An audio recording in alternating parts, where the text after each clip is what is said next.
Alertée par son ambassadeur espion, le comte de Mercie, Marie-Thérèse tente de reprendre le contrôle. Quand deviendrez-vous enfin vous-même?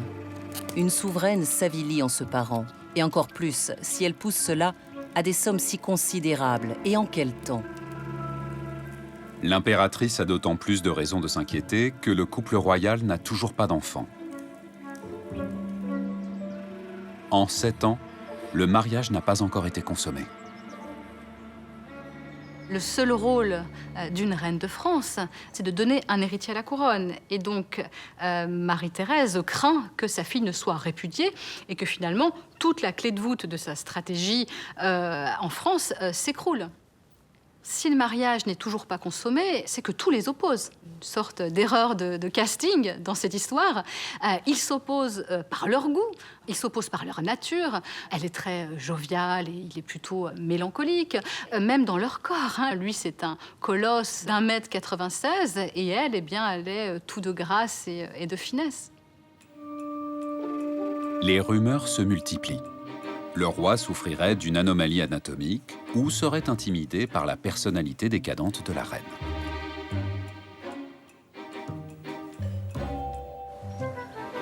Marie-Thérèse prend l'affaire en main et décide d'envoyer sur place son fils, l'empereur Joseph II, le frère de Marie-Antoinette, pour résoudre la crise.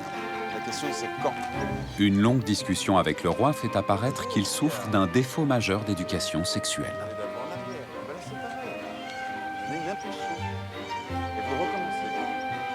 Joseph II rend son diagnostic à son frère Léopold. La maladresse abyssale du roi est sa seule maladie.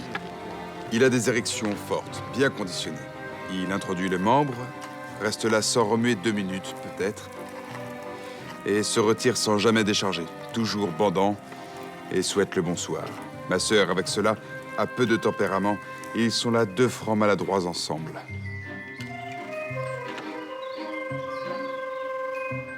Je suis dans le bonheur le plus essentiel de toute ma vie. Il y a déjà plus de 8 jours que mon mariage est consommé. L'épreuve a été réitérée, et encore hier plus complètement que la première fois.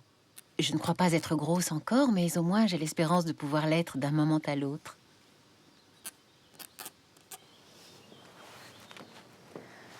Huit mois plus tard, Marie-Antoinette peut enfin annoncer la bonne nouvelle à sa mère.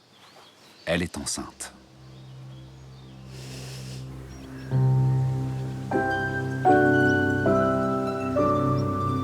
Au printemps, le jardin de la reine s'éveille sous le regard bienveillant de Cupidon. Elle est heureuse. Et elle reçoit un vieil ami absent depuis 4 ans.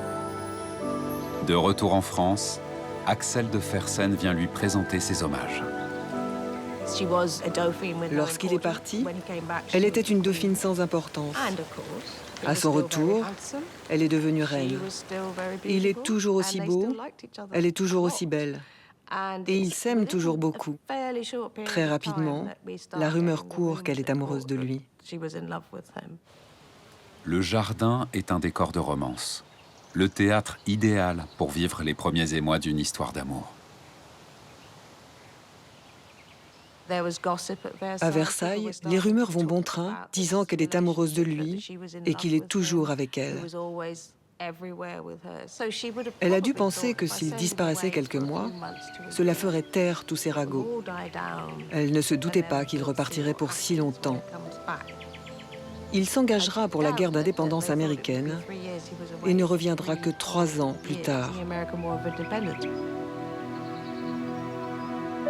Dans son paradis de verdure, la reine vient de tomber amoureuse d'un soldat suédois.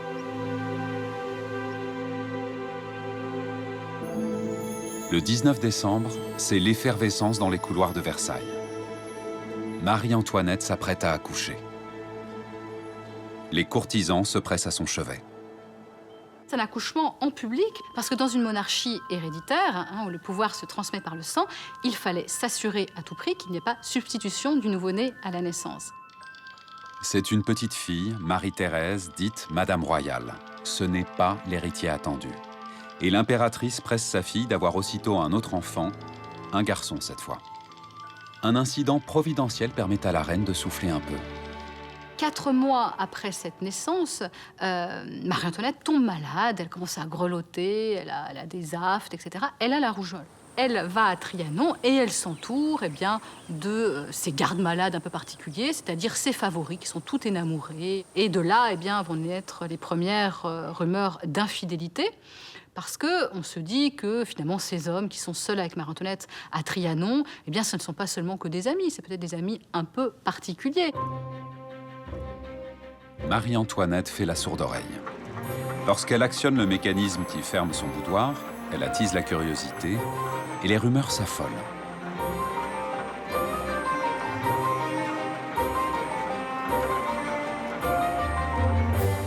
Ce qui va poser problème, c'est la façon dont Marie-Antoinette utilise Trianon. C'est-à-dire qu'elle va se comporter vraiment en châtelaine, donc il faut son autorisation pour y venir.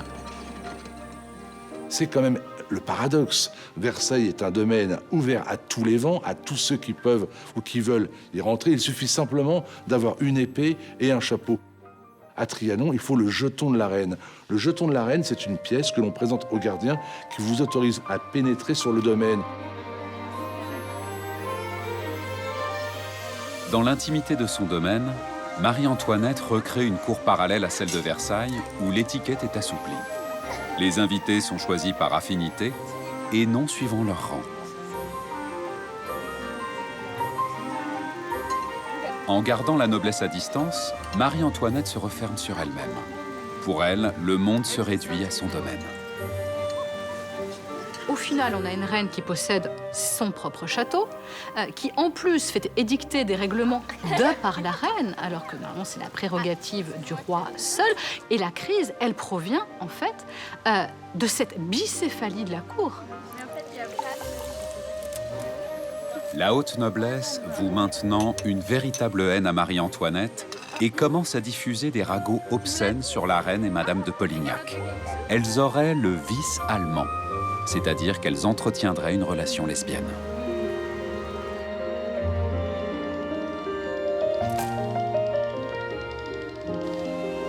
Indifférente à ce genre de ragots, Marie-Antoinette les ignore une nouvelle fois, préférant l'intimité de son jardin.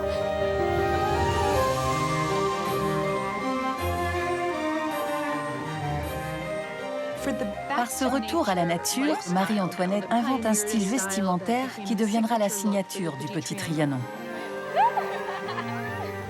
Il s'agit d'une robe-chemise dite de Gaulle, en coton ou mousseline de couleur blanche, assez déstructurée. Un vêtement simple et confortable. Mais une simple robe, si elle est portée par Marie-Antoinette, peut devenir l'objet d'une controverse. La preuve en est ce tableau d'Élisabeth Vigée-Lebrun, portraitiste de la reine, présenté au salon de 1783. Normalement, Marie-Antoinette aurait dû porter tous les symboles de la royauté. Une robe d'hermine, un sceptre et une couronne. Mais elle pose dans une robe de Gaulle sans que rien ne mette en évidence son statut de reine. Des tracts disent que Marie-Antoinette ressemble à une servante, une fille de rue qui vend de la limonade dans une taverne. Face à la colère du public, l'artiste doit décrocher son œuvre. On espère que ce tableau apaisera le public français, mais le mal est fait. C'est d'ailleurs paradoxal. Dans les années 1770, en pleine pénurie de farine, les sujets critiquaient Marie-Antoinette pour ses dépenses excessives. Maintenant, le public l'accuse de s'habiller trop simplement, il trouve que c'est indigne d'une reine et que c'est une insulte à l'institution qu'elle est censée représenter. Comme toujours, la reine est détestée, mais imitée. La robe blanche fleurit partout, mais pour la fabriquer, on utilise du coton importé, ce qui entraîne la faillite de l'industrie de la soie. L'industrie de la soie était le fleuron des métiers du luxe en France. Elle fournissait tout Versailles, où les courtisans ne s'habillaient que de soie. Le monde entier portait de la soie française. Mais soudain, des milliers d'emplois sont supprimés. La rumeur se répand que l'Autrichienne veut détruire l'économie française.